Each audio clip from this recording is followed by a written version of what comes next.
ഒരു നാടിനെ ഒന്നടക്കം ഞെട്ടിച്ച സംഭവം പറവൂർ ഗ്രാമത്തിലെ ശ്മശാനത്തിൽ രാവിലെ തന്നെ ആളുകൾ കൂടി നിൽക്കുന്നുണ്ടായിരുന്നു. തൊട്ടടുത്ത് തന്നെ ഒരു കൂടാരത്തിനുള്ളിൽ പോലീസുകാരും ഫോറൻസിക് സംഘവും ചേർന്ന് 2 ദിവസം മുൻപ് അവിടെ അടക്കം ചെയ്ത വിദ്യ എന്ന 21-കാരിയുടെ ശവശരീരം പുറത്തേക്കെടുത്ത് പരിശോധിക്കുന്നുണ്ടായിരുന്നു. അതിനൊരു കാരണമുണ്ടായിരുന്നു. 2 ദിവസം മുൻപ് വരെ ഒരു കുഴപ്പവും കൂടാതെ ആ നാട്ടിലൊക്കെ ഓടിച്ചാടി നടന്നൊരു പെൺകുട്ടിയായിരുന്നു വിദ്യ. പെട്ടെന്ന് പെൺകുട്ടി മരിച്ചുപോയെന്ന് പറഞ്ഞ് തൊട്ടടുത്തുള്ളവരെയോ ബന്ധുക്കളെയോ സുഹൃത്തുക്കളെയോ പോലും അറിയിക്കാതെ വൈകുന്നേരത്തോടുകൂടി ചെറിയ ചടങ്ങുകളൊക്കെ ചെയ്ത് വീട്ടുകാർ പെൺകുട്ടിയെ അടക്കം ചെയ്തിരുന്നു. ഇതിൽ സംശയം തോന്നിയ പോലീസ് ശ്മശാനത്തിലെത്തി പെൺകുട്ടിയുടെ മൃതദേഹം പുറത്തെടുത്ത് വീണ്ടും പരിശോധനകൾ നടത്തി മരണകാരണം എന്തെന്ന് കണ്ടെത്താൻ തീരുമാനിക്കുന്നത്. തിരുപ്പൂരിലെ പറവൂർ ഗ്രാമത്തിലെ ദണ്ഡപാണി തങ്കമണി ദമ്പതികളുടെ മകളായിരുന്നു 21-കാരിയായ വിദ്യ.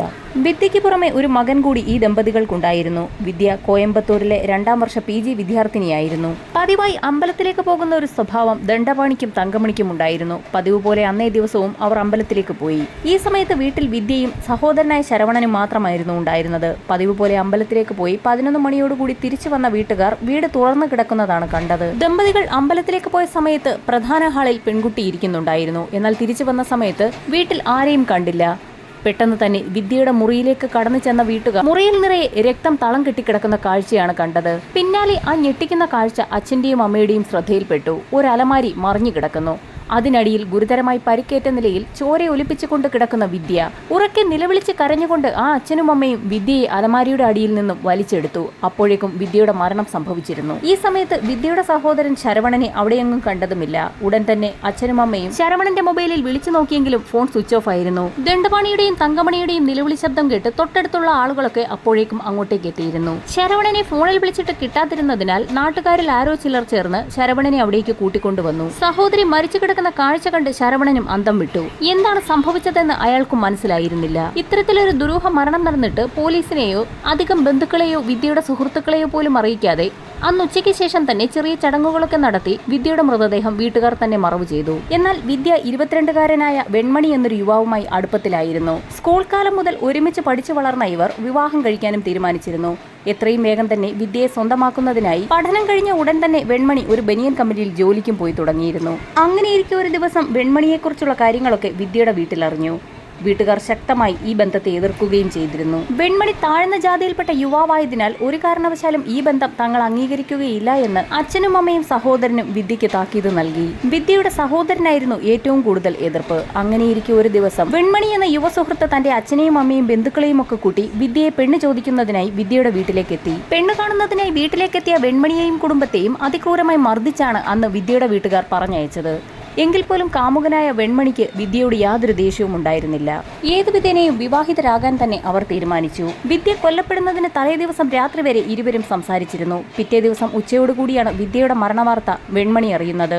യാതൊരു കുഴപ്പവും കൂടാതെ തന്നോട് സംസാരിച്ചു കൊണ്ടിരുന്ന പെൺകുട്ടി പെട്ടെന്ന് എങ്ങനെ മരിച്ചു എന്നുള്ള ഒരു സംശയം വെൺമണിയിൽ ഉയർന്നു. വിദ്യയുടെ മൃതദേഹം കാണുന്നതിനായി വെൺമണി എത്തിയപ്പോഴേക്കും അവിടെ ചടങ്ങുകളൊക്കെ കഴിഞ്ഞിരുന്നു. വിദ്യയുടെ മൃതദേഹം മറവ് ചെയ്യുകയും ചെയ്തിരുന്നു. അലമാരി തലയിൽ വീണാണ് വിദ്യ മരിച്ചതെന്ന് നാട്ടുകാരിൽ നിന്നും വെൺമണി അറിഞ്ഞു. എങ്കിൽ പോലും അയാൾക്ക് അതിലൊക്കെ എന്തൊക്കെയോ സംശയം തോന്നി.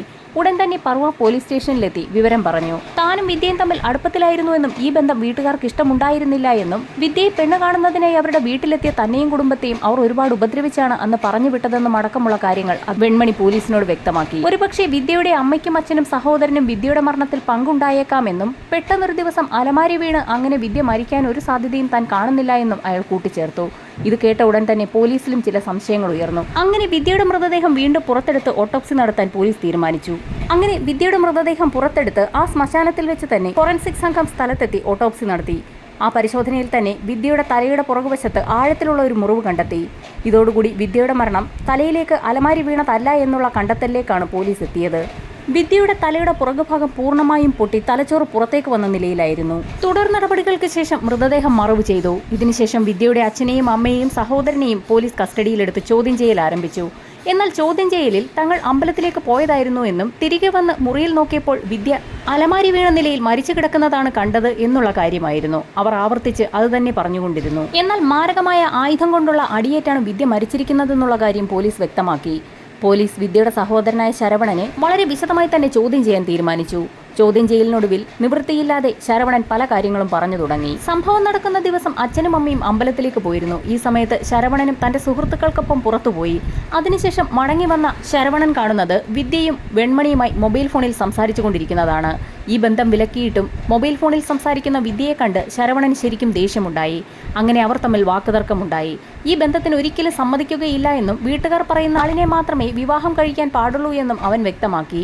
എന്നാൽ വിദ്യയാകട്ടെ താൻ വെൺമണിയെ മാത്രമേ വിവാഹം കഴിക്കുകയുള്ളൂ എന്നും ഈ ബന്ധത്തിന് സമ്മതിക്കാത്ത സാഹചര്യത്തിൽ അയാൾക്കൊപ്പം ഒളിച്ചോടി പോകുമെന്ന് വരെ പറഞ്ഞു. അങ്ങനെ വാക്കുതർക്കത്തിനൊടുവിൽ ശരവണൻ പുറത്തേക്കിറങ്ങിപ്പോയി. പുറത്തേക്ക് പോയ ശരവണൻ അല്പസമയത്തിന് ശേഷം തിരികെ വീട്ടിലെത്തിയപ്പോൾ വിദ്യ ഉറങ്ങിക്കിടക്കുന്നതാണ് കണ്ടത്. വിദ്യയോടുള്ള അടങ്ങാത്ത ദേഷ്യം പതഞ്ഞു പൊങ്ങിയ ശരവണൻ അടുക്കളയിൽ നിന്നും ഒരു വെട്ടുകത്തി എടുത്തുകൊണ്ടുവന്ന് അതിന്റെ മൂർച്ചയില്ലാത്ത ഭാഗം ഉപയോഗിച്ച് വിദ്യയുടെ തലയ്ക്ക് ആഞ്ഞടിച്ചു.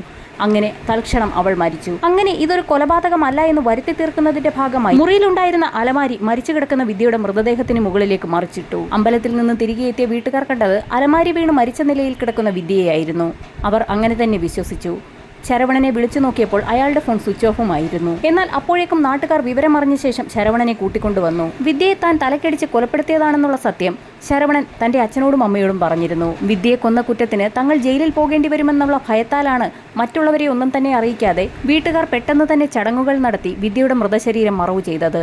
ഇതോടെ തങ്ങൾ പിടിക്കപ്പെടില്ല എന്നും അവർ കരുതിയിരുന്നു. പോലീസിന്റെ ഏറെ നേരത്തെ ചോദ്യം ചെയ്യലിനൊടുവിലായിരുന്നു സഹോദരൻ കുറ്റം സമ്മതിച്ചത്. വെൺമണി എന്ന യുവാവിന്റെ സംശയത്തെ തുടർന്നുണ്ടായ അന്വേഷണത്തിലാണ് വലിയൊരു കൊലപാതകത്തിന്റെ ചുരുളഴിഞ്ഞത്.